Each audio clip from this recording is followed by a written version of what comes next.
Today, Thursday, July 10, 2025, markets showed a mix of calm and buoyancy as U.S. stock futures held steady following President Trump's announcement of a sweeping 50% tariff on copper and Brazilian imports, set to take effect August 1st. Despite the trade tension, tech stocks remained strong. Nvidia briefly reached a record $4 trillion market cap and Microsoft closed above $500 for the first time, bringing its market cap to around $3.75 trillion.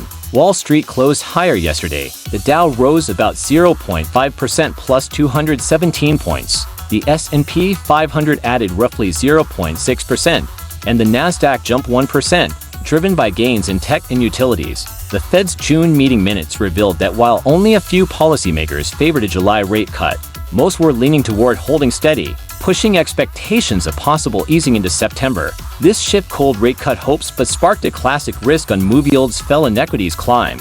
Across sectors, utilities, industrials, and tech led the charge yesterday, with XLU, XLI, and XLK climbing between 0.6% and 0.9%. The VIX dropped about 5% to 15.9, reflecting subdued volatility. In pre-market news, Delta Airlines shares soared approximately 12% after delivering better than expected Q2 earnings and reinstating optimistic full-year guidance, driving strong performance in airline stocks. Meanwhile, weak Kellogg surged roughly 50% amid reports that Ferrero is considering a $3 billion acquisition. Global markets also reflected optimism. S100 hit a record high on mining stock strength. European and Asian indices rose, even as copper prices jumped over 10% in response to tariffs. Looking ahead, experts at Morgan foresee a possible $500 billion influx into U.S. equities this year, driven largely by retail investors, which could potentially lift markets another 10%. Sanctuary Wealth's Marian Bartles predicts the S&P 500 could rise 12% by year-end on AI and tech momentum. Though she remains cautious on tariffs and macro risks, AI remains a dominant theme.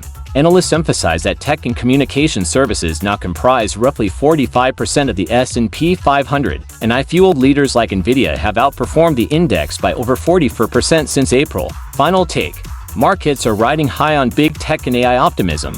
Yet tariffs and global trade policy remain key risk factors. With the Fed minutes hinting at a pause until September, investors are recalibrating, favoring cyclical and growth sectors while rotating away from defensive trades. Expect further volatility around upcoming economic data, earnings reports, and trade headlines. Diversification and tactical positioning are essential in this fast-evolving environment.